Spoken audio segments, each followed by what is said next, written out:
I don't know why, but I thought that the seminar will be conducted in Hebrew. So I prepared a lecture in Hebrew. And only this morning I realized that it is in English. So, and I didn't lecture in English for more than a decade. So, and people say that language is forgotten, is eroding. So, accept my apology. The other thing is,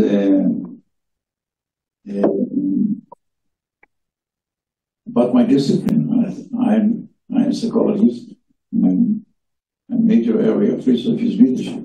Actually, I deal with the psychology of leadership. And I gathered this morning that most of you come from law. Okay? And law and psychology are two extremes, I think. My interpretation is, here I am on a pretty safe ground, but my father was a lawyer. So, my... we commiserate with you. Yeah, all right. He died many years ago, so don't worry. Anyway, my impression was, or my interpretation is that law deals with contents and with rules, and psychology deals with the hidden agenda, with the informal. So in that sense, if I use Freudian interpretation, actually the law restrains the instincts. So there is a conflict here between the formalities and the informal world, and I'll be talking about the informal parts. And only this morning, that's part of my investment, I was wondering what I have to do with the subject, because you are dealing with the cascading, which I hardly understand what it is. And but the keyword that allows me to connect my subject to the discussion here is the word of crisis. And crisis is very much linked to leadership. And I will elaborate on that in a few minutes, okay? Just to, all right, I'll come to that. Anyway, I want to share with you an experience I've had in the past, and this was a very significant moment. And I was watching a movie, a Japanese movie, many years ago. I think it was directed by Kurosawa, and if I'm not mistaken, it was called Kagamusha. And the movie is based on the camera is focusing on the faces of the actors.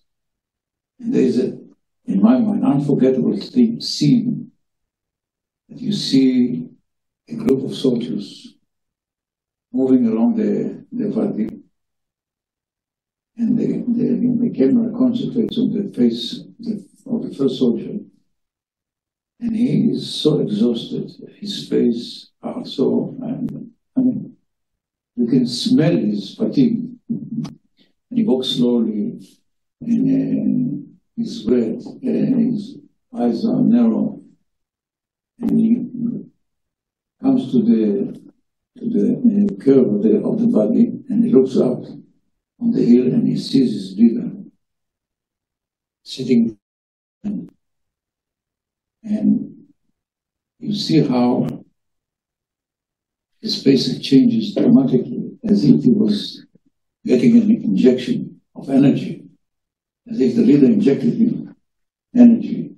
All of a sudden, he's straightened, and he gets a lot of energy, and his eyes open, and he walks energetically to the next level. And then every soldier who comes to this point and looks up gets the same energy. They walk to the next level. And then the camera goes along the hill and stands in front of the leader. Can you guess what you see? Can you guess? Sculpture. What? A sculpture. Sculpture. Close. The leader is dead. Somebody is holding him from behind. So I think it's a very powerful metaphor to the argument that leadership is a need of people. And if they have the illusion, not necessarily the leader himself, but the illusion that there is a leader, it might be enough.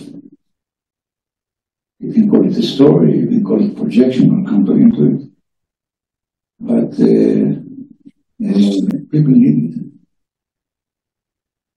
And I will explain why they need it, where it comes from, and what are the psychological foundations for this kind of need. But this point, only this morning, I've realized that this point is very closely related to the subject of crisis. Because if I'll say the bottom line and then I'll elaborate on it, I would argue, and more strongly these days, that democracy is not the general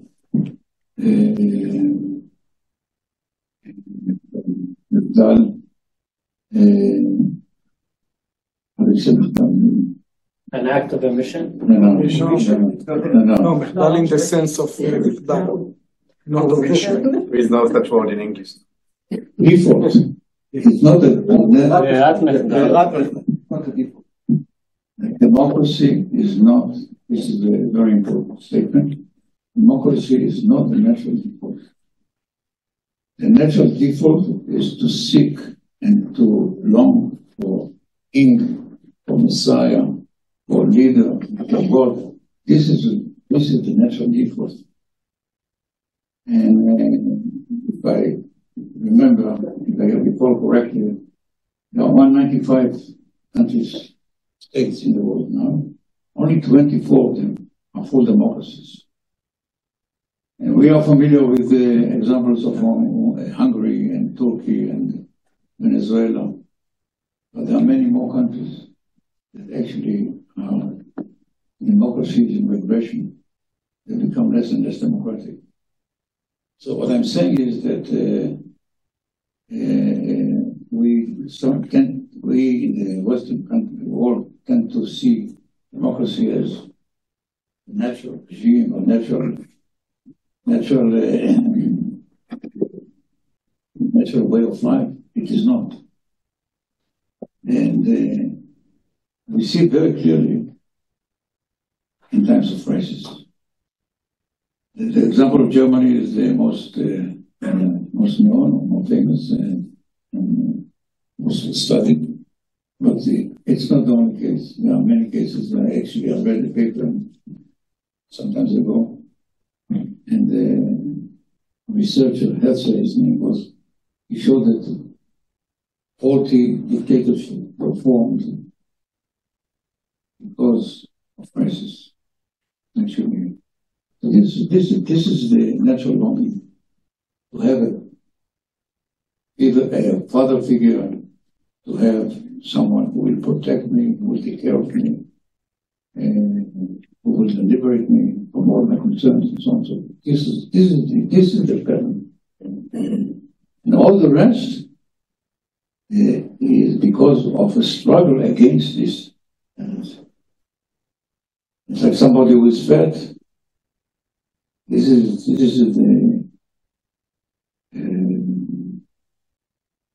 the default. If he wants to fight it, he has to walk. This pattern, this natural pattern will disappear. Now I will explain how I came to this conclusion. There is first of all, I go to the descriptive part of the discussion on leadership, and then I will go to the foundations. I guess that you are familiar with the name Tversky and Kahneman, very famous psychologist. Kahneman got the Nobel Prize. Tversky died before. Yeah, right, exactly. And actually, you won't be surprised how simple the argument was. If you are familiar with the story, they were a lecturer at the Hebrew University, and they were discussing decision making. That was firstly, by the way, area of research, decision making. And they started to deal with to analyze economic decisions, because they were exposed to economic journals. And they've noticed that when people make decisions, economic decisions, they think about the benefits they can gain from investments and so forth. But nobody was talking about loss, because when you invest, you may lose. You may lose. Very simple thing that Kahneman noticed, that the whole research is biased, and it deals with benefits. So what they did all kind of experiments. By the way, I was a student, so I remember only retrospectively I understand what they were researching. But they give you a question, and you have to decide whether you invest in this or you invest in that, and the differences and the benefits that you may get. But when they put the option of losing, the whole process is changing. So actually they were dealing with the information processing. They were not dealing with the truth, but how people process information. And they showed all kind of biases. And it has nothing to do with intelligence. It has nothing to do with whether you're a professor or you work in a market or whatever. There are certain biases all people do. And the biases, for example, I don't know, it just crossed my mind now. If, for example, you have a habit to read about Hollywood actors, all right? That's your kick. You read about them and the gossip and everything. And you are asked about what do you think is the rate of divorce in the population? They would think it's very high because they read about divorces of stars. But if you read a paper, I don't know, lawyer's paper, I guess, I don't know. So you think that the rate of divorce is much lower. All right? Lawyers never divorce. Yeah. No, the consequence. Yeah. We never argue. But think about earthquake. People do all kinds of insurances, earthquake and so on. But actually, people give much a higher probability to earthquake than it is in the real world. So there are certain biases that people do, and the biases is not necessarily the reality. Statistically speaking, okay. And one of the biases is very relevant to leadership. It is called the fundamental attribution error ratio. To put it in simple terms, is the tendency to give much more weight to actors than to the circumstances. Okay? And when it comes to leadership, it's very clear. I'll give you two examples. When people were asked about the fall of the Soviet Union, okay, so people say it's Gorbachev. There was a leader, and he is the reason for the fall, or for the fall or the rise of the modern Russia. Okay, but we all know that even his predecessor, Andropov, understood that the system doesn't work. It doesn't work. So it was not Gorbachev. It could have been somebody else. I mean, but people attribute this happening to Gorbachev. Or, for example, there was a research when people were asked to explain success of a certain activity, okay? And they were given 4 reasons that can explain the success. And all these reasons have equal probability to explain the success. 80% of the people thought that it was because of a leader, all right? And according to these theories of information processing, we give much more weight to leaders because it's very accessible, it's very easy, and we tend to explain events because we tend to use the easiest explanations in terms of information processing. Even, by the way, even now, when we had a break, I saw, people were talking about who might be the leader who will save Israel. And people were talking about the leader. The personality, the leader, is the key for everything that might happen. This is a fundamental attribution error. We overvalue agency. Overvalue, much overvalue. Yeah. And especially leader. And I have many stories about that, but I still don't understand the principle. Now, I want to tell you about a study that affected my work significantly. It was conducted by Professor Baruch Shamir, who was a social psychologist at the university, at the Hebrew University. Unfortunately, died. Great loss. 10 years ago.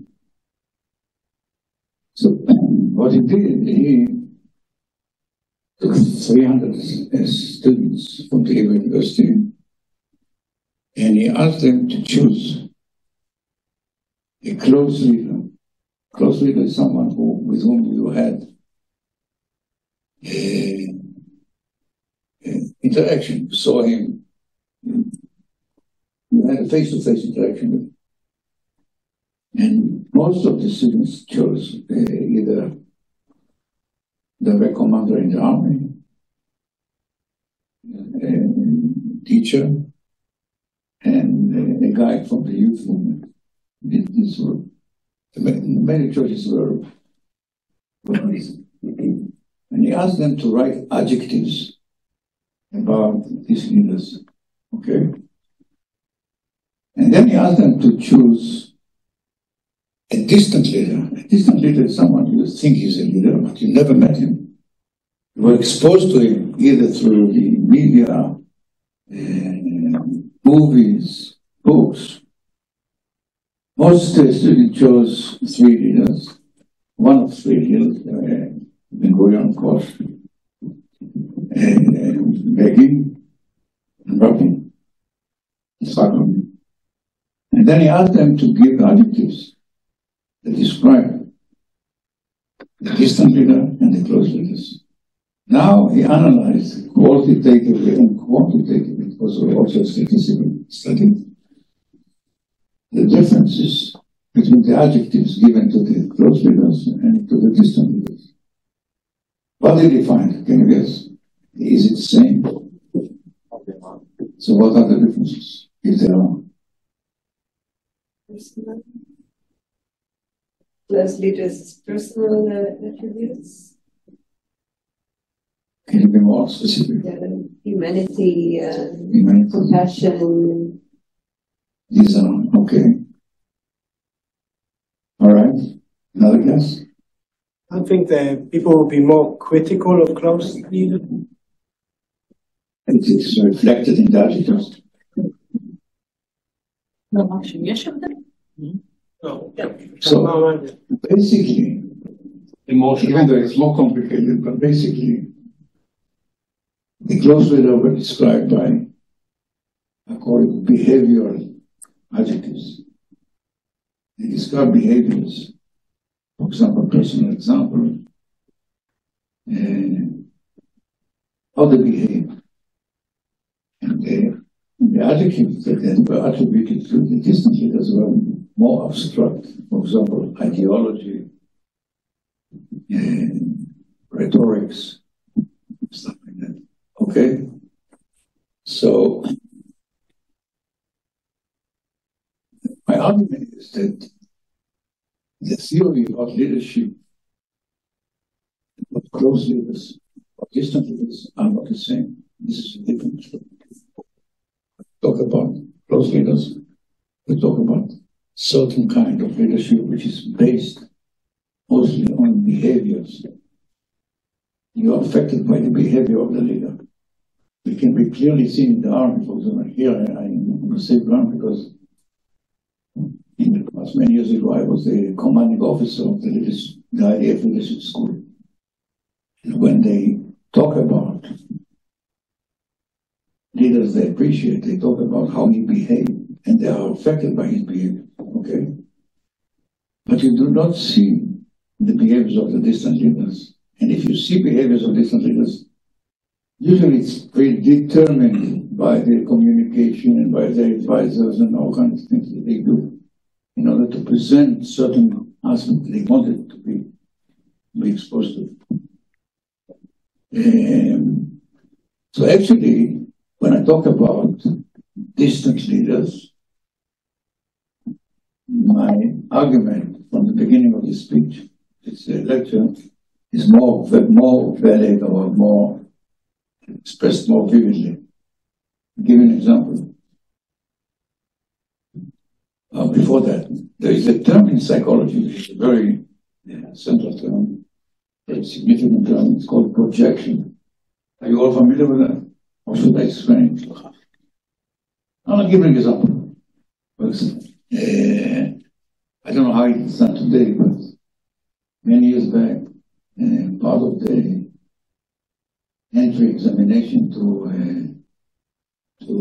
officer course, to the School of Officers, we had to go through some psychological tests. One of them is called TLT.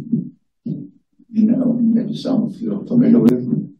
And they show you all kind of pictures. And you have to describe what you see in the picture, okay? So on the face of it, this is a very objective stimulus, right? Everybody sees the same picture.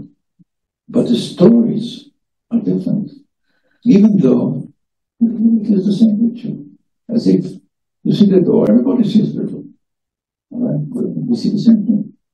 There's one picture which most people remember, those who are playing. There's a boy sitting in a room, holding a violin, and is looking through the window. Someone talks about abused kid.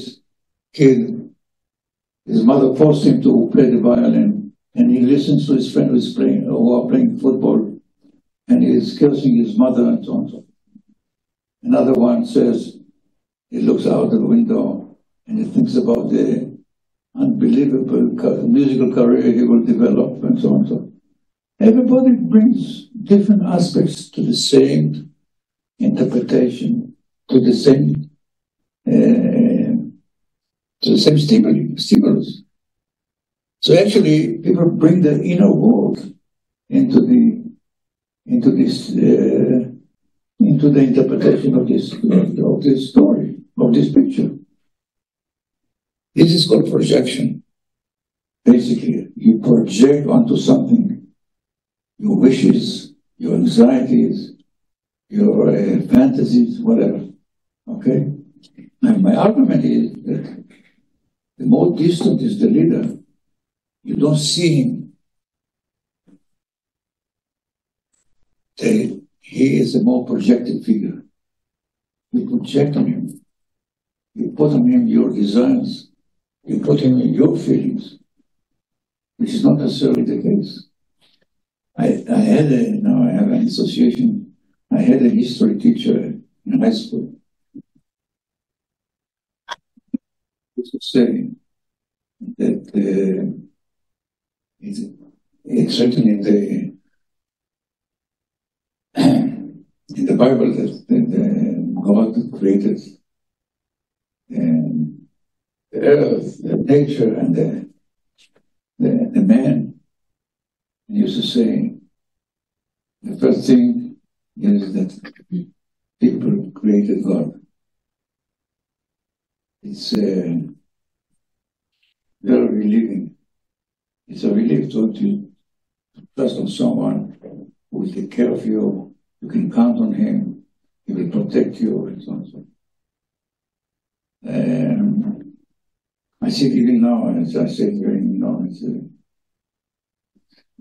very sad to say that, but I see it now that I have two friends who lost their sons in the army. One is religious. For him, it's a faith.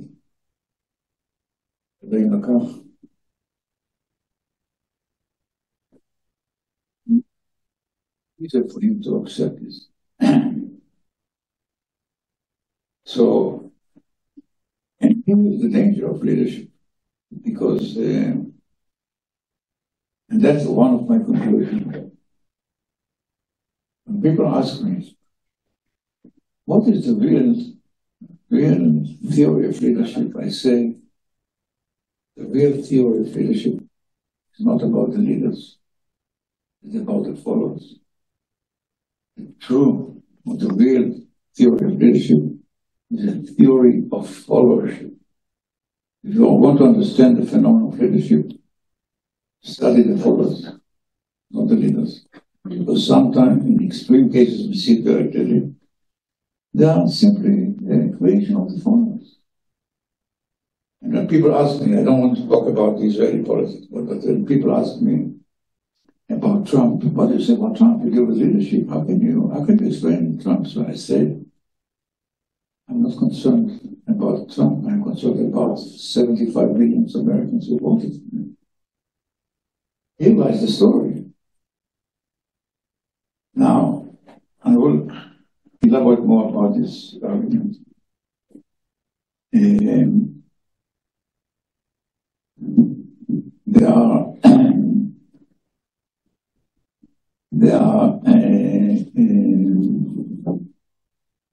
There is a handbook of leadership, very famous handbook, which consists of more than 10,000 studies on leadership. And when I review all this, I thought about leadership, so I was familiar with this study. And if you read it thoroughly, you become confused. There are so many studies that contradict each other. You don't know what. So what is the story? There are studies on leadership in education, leadership in the army, leadership in business, leadership in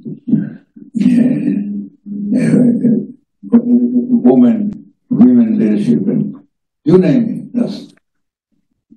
And there are variables that appear here in one study and disappear in the other study somewhere. You get confused. So I decided, along with a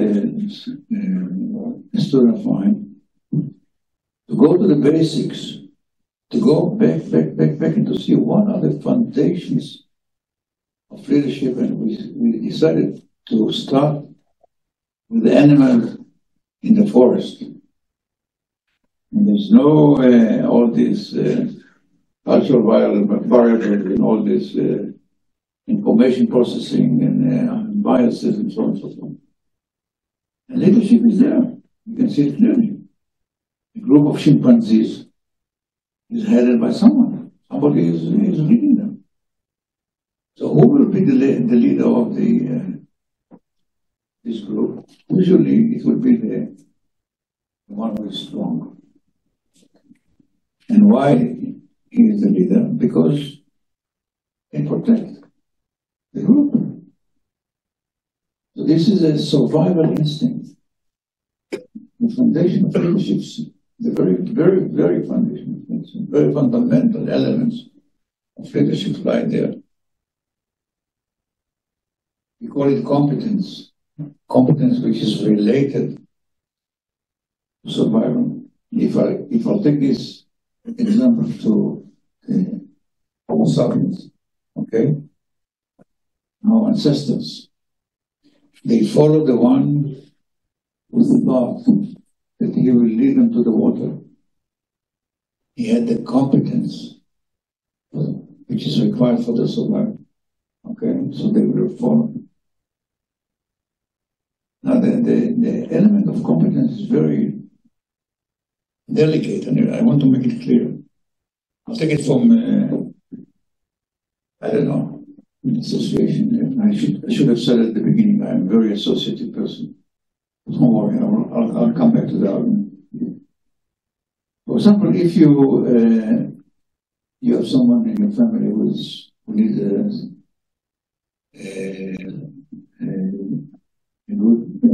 good doctor for severe surgery, and you have two choices. One has a reputation of being the best in the hospital, and one is known as a very kind person, very caring person, but he has less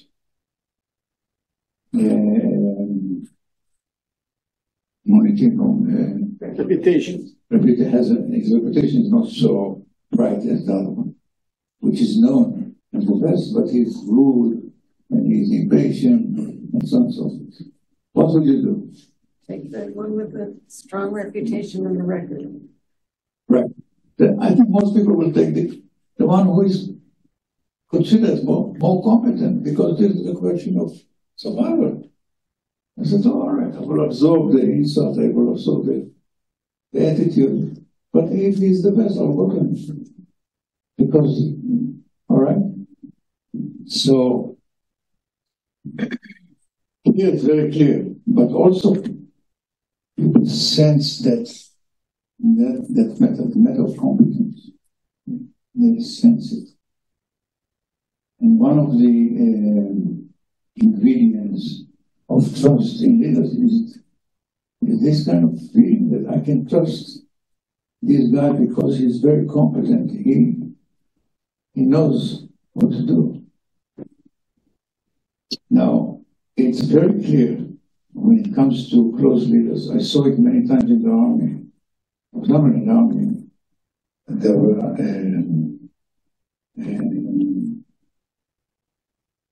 Cascading, no? Service. That were given to the soldiers. I'll come to them and I'll give it the other element. I'll come back to the chimpanzees, all right? I'll come back to it. So the chimpanzees will follow the one who is the most competent chimpanzee in call it the fight for survival. And so, what do the human beings who will follow the one who will lead them to the water? Now, if the chimpanzee, the leader of the chimpanzees, do not share the shalal, the third, the loot with the group, they will kill him. Then he won't be the leader. He will kill him. If the one who led the group to the water will not share the water with the group, he will not follow him anymore. He will lose the leadership. So these are two fundamental elements of followership. And if I have to give my theory in one sentence, that would be the sentence. If we want to be perceived, to be accepted as a leader, they must feel that you're competent and that you care. These are the basic elements. If they feel that you're competent, you care, and you care, they will trust you. Trust is the key word here. They will trust you. And then they will be willing to follow you, and so on and so forth. This is very clear and substantial, I would say. Close leadership. Okay. In distant leadership, it's much more complicated because you do not see the behaviors. Now I come back to the example that I started to say about the army. They used to use polls. It was called organizational polls on the battalion level. And there were about, 45, 50 questions.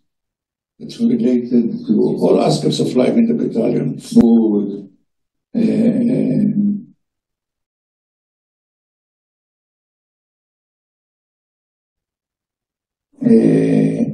that were the question that the battalion commander will see will look into it. Give the priority to see what are the results.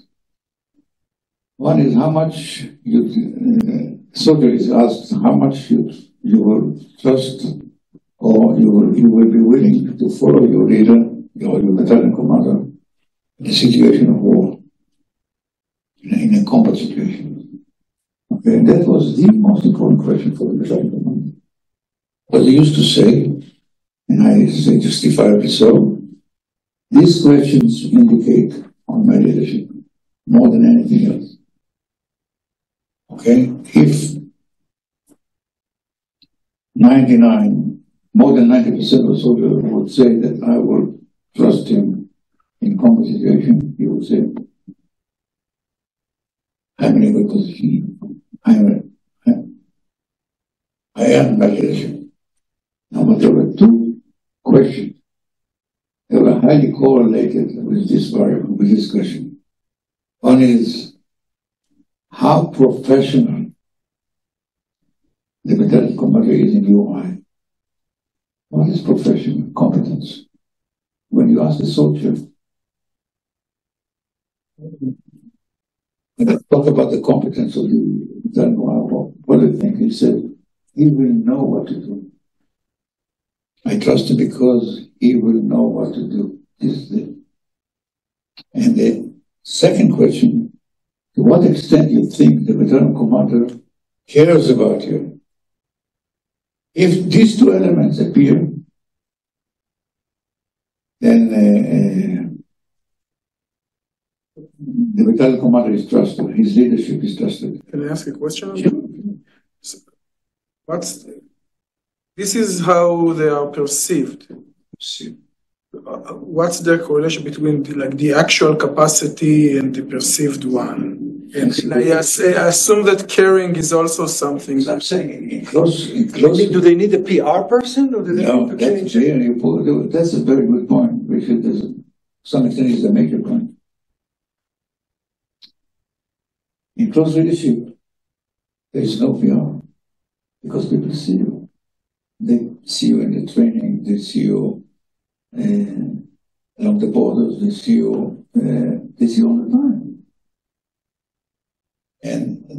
And they judge your behaviors. They judge your decisions, which are actual decisions. There's no PR here. So actually, you gain your trust because you behave in a way that make your soldiers realize or believe that you're competent and you take care. Now, it's not. If you think about it. This is a description of a good parent. I wrote once a paper on parenting and leadership. This is the same. What are good parents? But here's the problem. Children. In an association. Yeah. If you ask, and this will also show you the difference between distant and close kids. If you ask a 4-year-old about his father, what would he say? It depends on the father. It does not give me screens. It doesn't give me to watch screens. It can be. This is what. Usually they will say, my father is the strongest, he's the smartest. He's 3 years old, I'm talking. 4 years old. He's the smartest, he's the strongest, he's wise, he's next to God. When you're 25, when you're 25 and you're asked about your father, you probably love him, but you see his shortcomings, right? You will see him as a human being. This is in a way the impact of distance, because when you are small and your father is big, you don't see big. He's distant. Okay? Obviously, I will not give names, but I had the commander in the army at the beginning of my service. The battalion commander was a legend. God was his deputy. He was a legend. Many years later, we worked together in the civilian life. He's far from being elected. These are the need of the soldier who is anxious and so on and so forth. Stories, all kind of things that are made up to glorify him.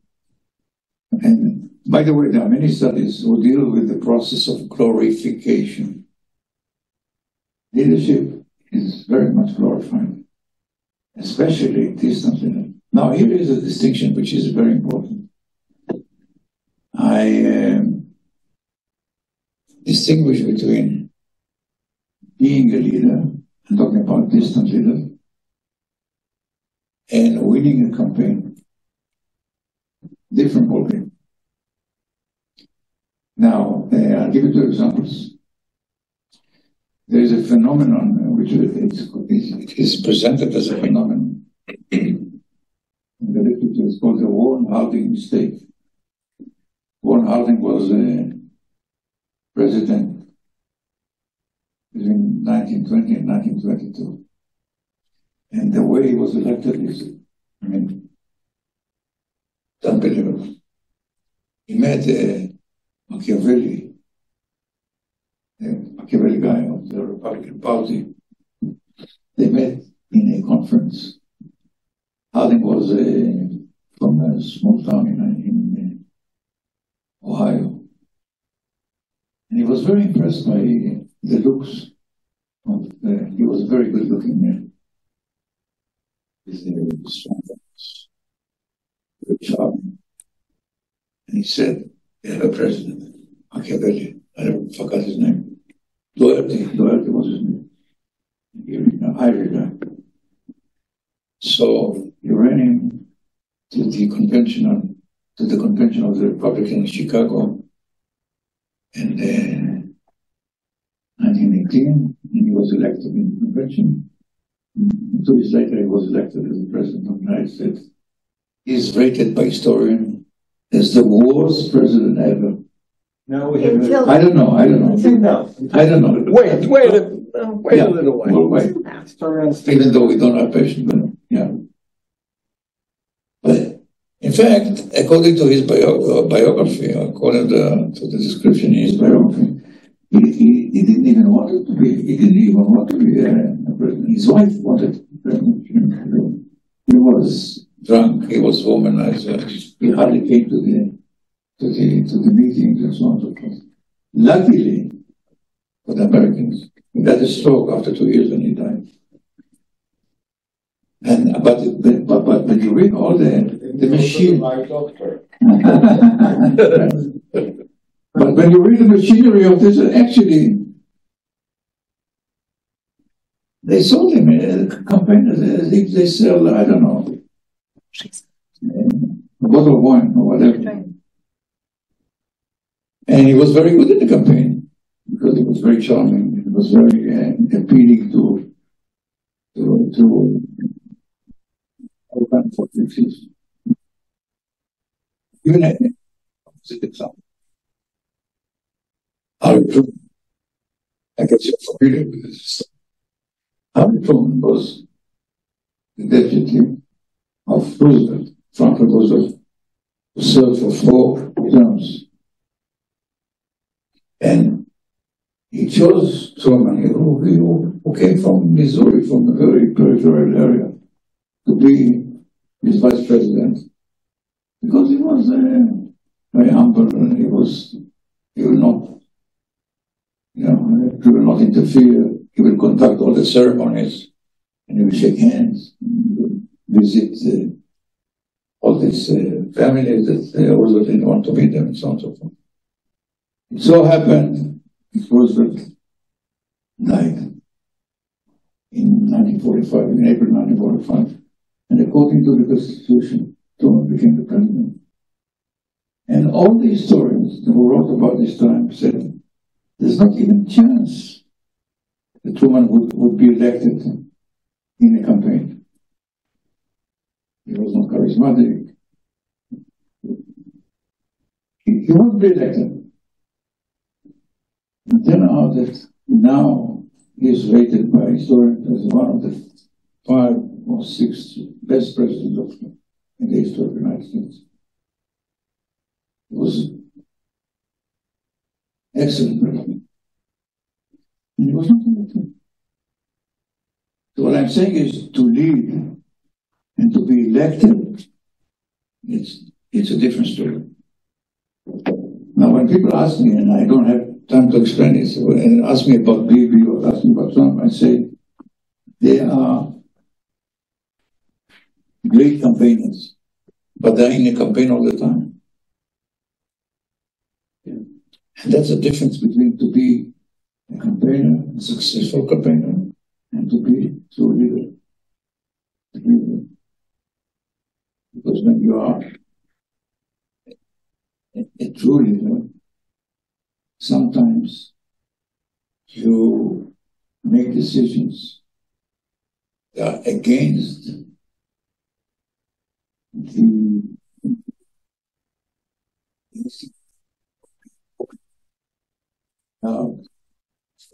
in that sense, Ben Gurion took some decisions that show the Palmach story and even the Declaration of the State. These are acts of true leadership, which is different from being a government. Sometimes I think, this morning I thought about it, since we were being we are hosted back in a campus under the name of the Gurion. I'm very skeptical if Ben was alive, he would be elected. So I will finalize with your arguments. So, I was talking about competence, care, which are the major element of trust. And this is also relevant to distant leader, but distant leader can manipulate this. And we see it in the campaign when they go to the market, they embrace kids and they kiss and they do that and they do that. They show that they care, they talk, they use the rhetoric of care. Simply can be much easily manipulated. But now the third part, which is needed in order to be perceived, to be trusted as a leader, the creation of a group.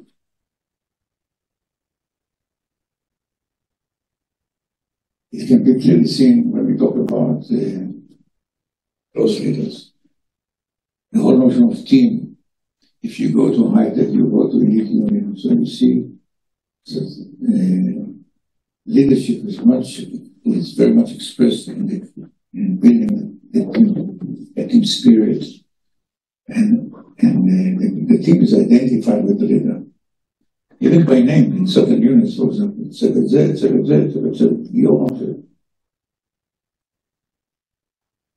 but if we talk about the symbolic level, for example, I was on sabbatical many years ago in Canada. I used to go to the synagogue, Chabad synagogue, and they were talking about the rabbi all day from early in the morning till late in the night. They were talking about rabbi, what he did, all kinds of stories. And he gave them orders, he told them what to do, and so on. The only thing is that he died. They can see it on a very extreme level that a leader who died, it doesn't exist anymore. For them, he is a leader. And why he's so important to them? Because he is the symbol of the group Without him, there is no group. Okay, so in many cases, leadership is another aspect of group identity. If you see this aspect in that sense, leaders sometimes are like flag, like anthem. Okay, there are elements that is used to create a group or to maintain group identity. Okay, the Chabad story is an extreme case that is not around anymore. Still, then is yeah, come back sometime. It goes back to my argument. The group is working on it. Yeah, it comes back to my argument at the beginning that natural default is not a moment. That's why it's so important. That's why I think the informal aspects, which are not discussed, should be discussed, should be part of the discussion. My son,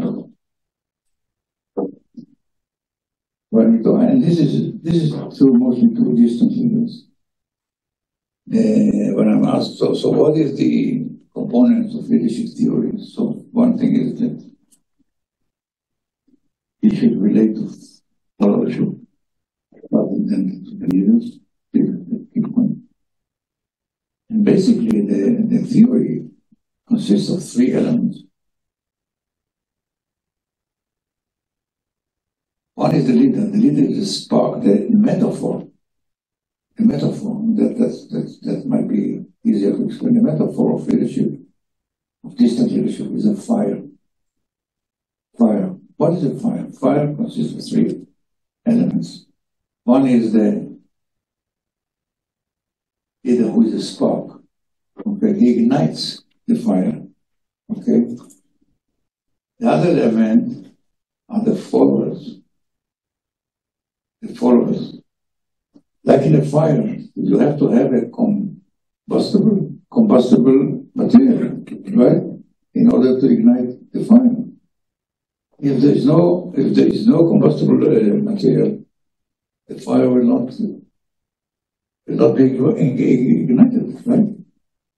And the third element is the oxygen that feeds the fire. There are three elements here. And I think the extreme case is obviously the Germany case, okay? Hitler is not, there's an association, I read this very recommended book written by Ian Kershaw, who's considered one of the leading historians in the world today. And he wrote a biography about Hitler. There are more than 200 biographies about it. And he wrote about him, but this biography is considered the best and the most detailed, unbelievable work. 20 years. In an interview, he said, 20 years, I woke up in the morning with Hitler. I went to sleep with Hitler. I ate Hitler in my mind 20 years. And he was asked, so what did you discover about Hitler after 20 years that we With me. did not know? He said, you cannot understand Hitler without understanding Germany. And it comes back to the argument of the fundamental division error. Okay, the history of Germany in terms of Six Bismarck and so on, and the major factor that made Hitler possible is the crisis between the two worlds. That, even though there are many arguments, but everybody agrees. Sociologists, historians, psychologists, political psychologists, that the crisis was the oxygen that made it possible. He was elected. 37% voted for him. He didn't come with the army. Later he became a dictator, but he was elected. So in that sense, you have to understand the phenomenon. To deal with the leaders is not enough. Okay, stop it. The body of language. I didn't speak Italian. It was great. Can we still ask them questions? Yeah. I have questions. You forgot the circumstance. That's the crisis. That's the crisis. No, crisis is one of Yeah, but we have this example for of Winston Churchill, right? Who was a leader for crisis I time. was about to talk about that. Before you finish, we usually talk about Churchill. I hope it will answer your theory, but I think it's important. Churchill was the hero of the Second World War. We all know it. And he was admired. But even today, Martin, by the way. In 1945, after the war was over, he went to election. His opponent was Hedley, who was opposite. Churchill had many jokes about that. You don't remember that? Nobody came out. He didn't have the ability of Churchill to speak. He was not charismatic at all. He was an economist. He was a shy person. He was the opposite. And even though they admired Churchill, they thought he was the greatest. And when the British were asked, why did you choose Churchill? They said, Churchill is a great leader for war. Now we have to deal with the economy. Churchill doesn't fit that mission. Now, I see it as something which is very much a compliment for the British, because they had relatively a long tradition of democracy. And they could distinguish between the person and the circumstances. I think it's something which should be appreciated. Actually, I try to convince people to think along this line. There are circumstances and there's a persona, and you have to analyze the circumstances in order to understand who might be the best leader for this circumstance.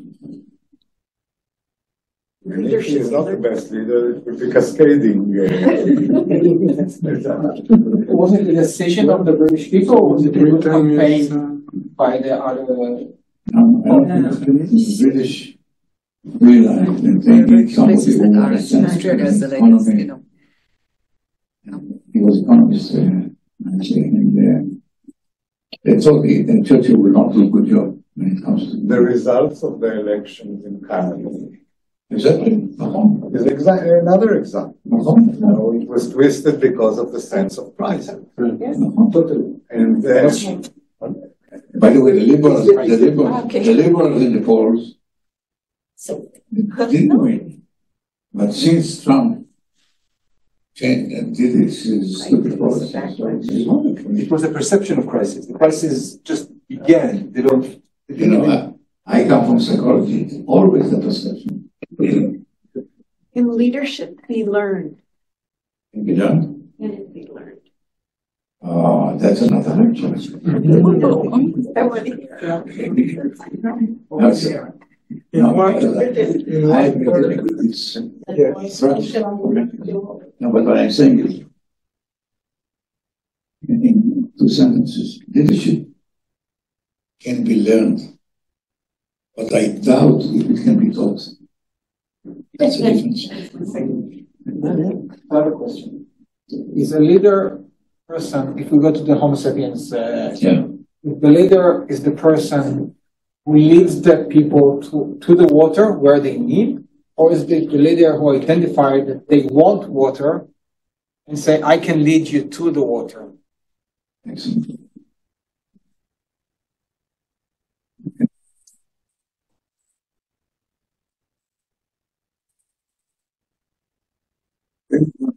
So, we identify the need before. There's a famous story that Paula and they can tell you more than I can. Maya. There's a famous story. Correct me if I'm wrong. I'm amateur when it comes to history. But there was a story about a seminar he conducted about security. And he invited all the generals, Gayadin, Igalalon, and all the discussed what are the security. And he was a sergeant in the Turkish army. He didn't know about the army. And they told him that we need more bullets, we need more this and that, and ammunition. So this kind of thing. I was listening to them very carefully. He wrote down all the things that they said. At the end, he said, we need planes, we need tanks, we need this and that. He identified the need before these generals. This is the correction. No. What I'm asking is a true story. It is. In fact, he identified it 2 years before. Because the seminar was in 47 in the spring, and he identified that in July. The story is correct.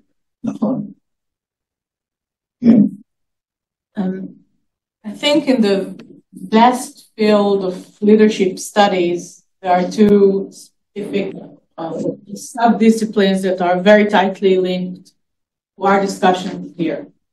The first that I know a little bit about is crisis leadership, and the second that I know that you are crisis leadership.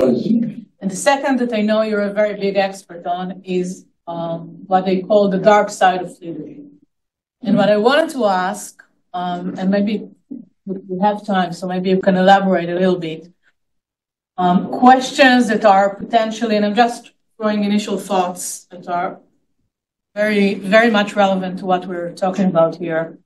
How do leaders deal with crisis? How do toxic leaders deal with crisis? Politicization of crisis.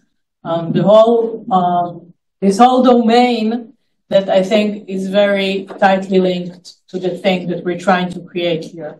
A follow-up. I was going to ask something very, very similar. So I said, I have a different understanding of Edley versus Churchill. I think what's nice about the British is that they realize that Churchill is a leader for war, and they realize the Cold War is coming, and they said, if we're going to have a leader for war, this is what he does.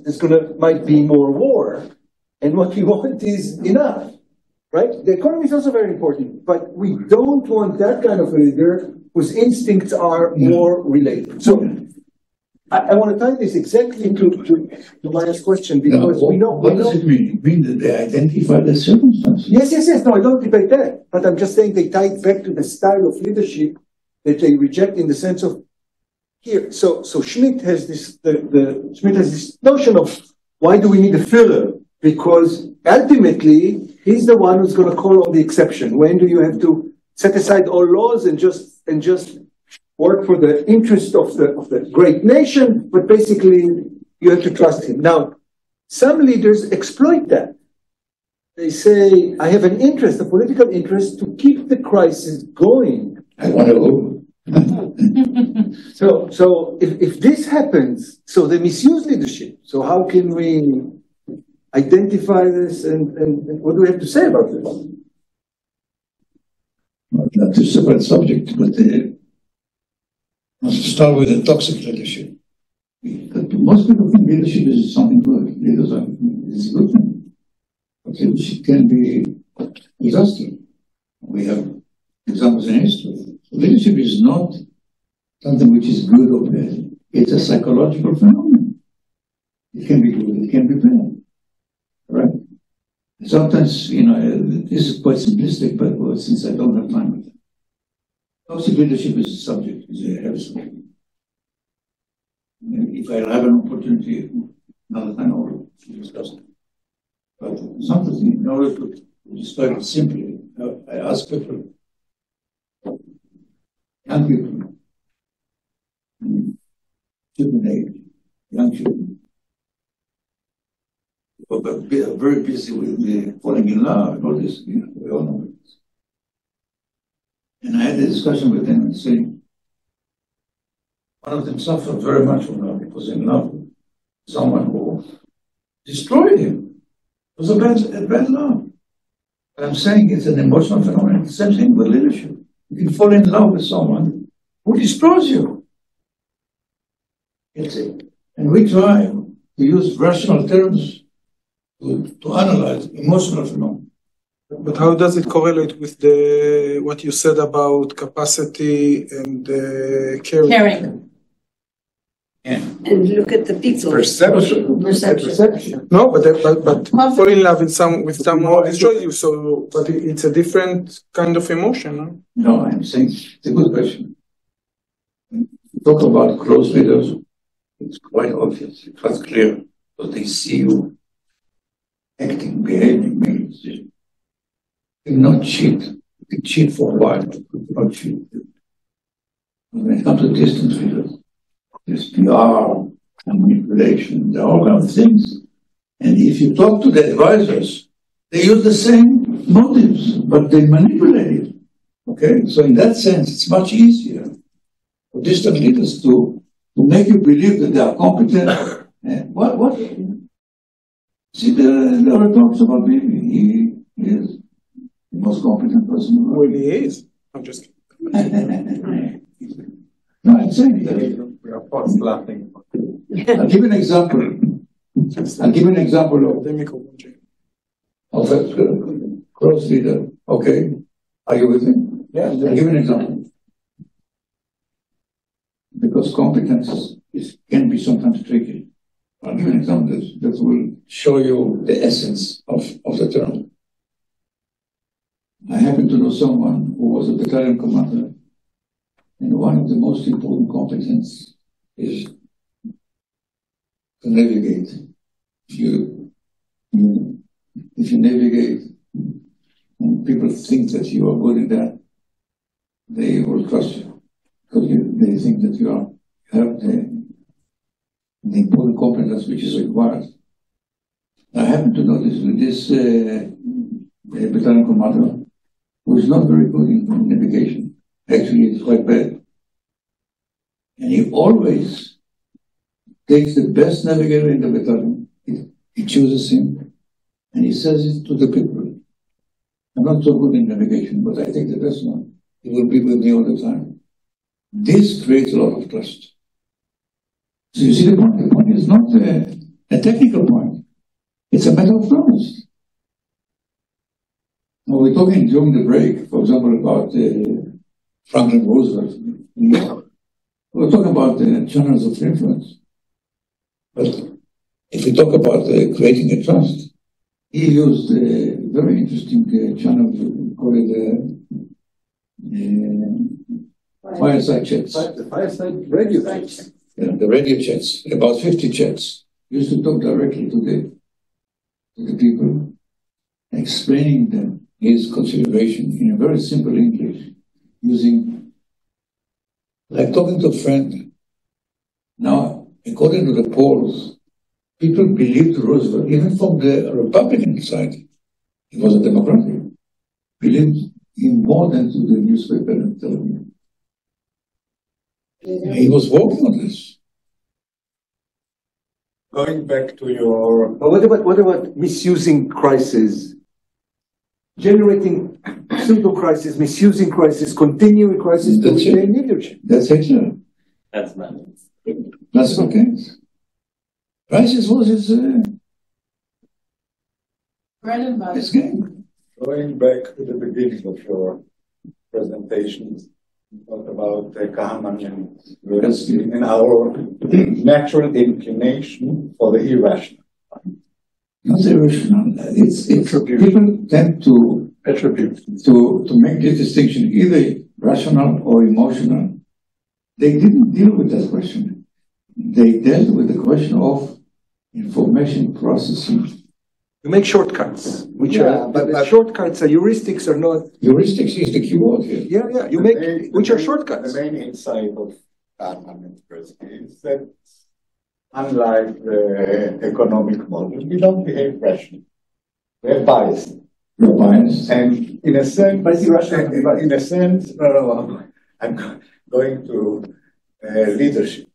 In a sense, democracy is something that is not according to our natural inclination. And maybe the solution here, and the Germans succeeded since the Second World War to separate leadership, charisma, from governance.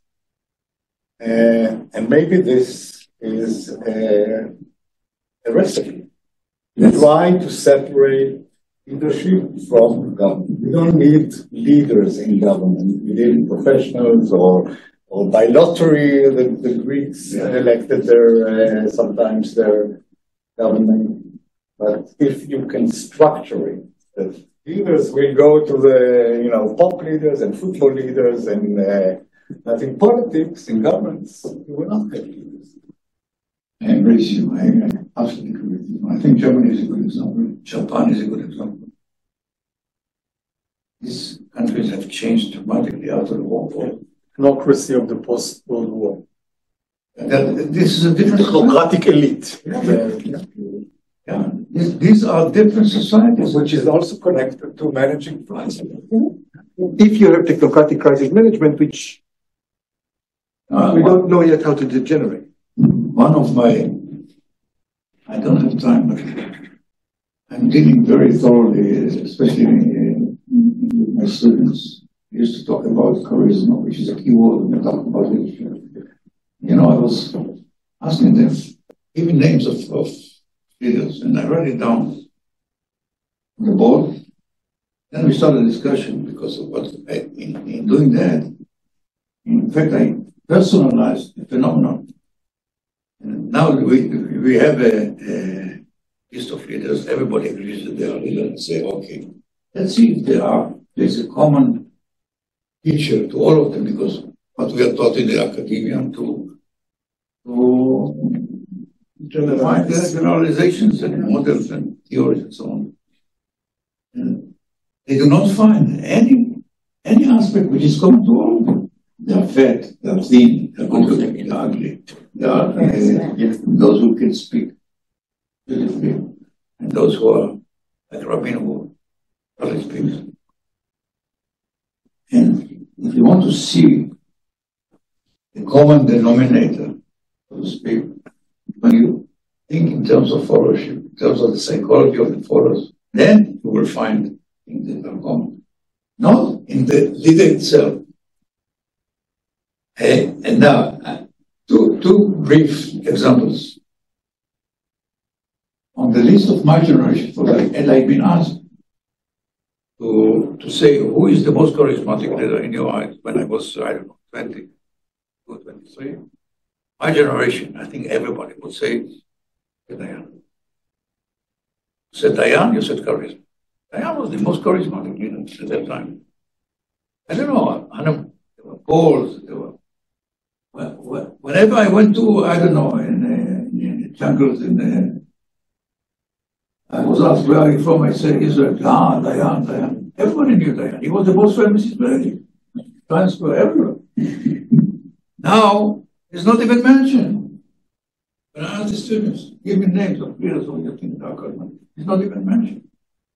If I would ask the same question, generation before me, okay, was alive, they would say Yigal Allon. Yigal Allon is the name of the street in the eyes of the students. So, Dayan is a good example because after the Yom Kippur, he lost his charisma.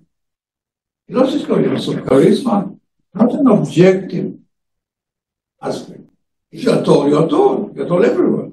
If you are charismatic, you can lose it. In the same audience, in the same, in the eyes of the same people that thought you are charismatic.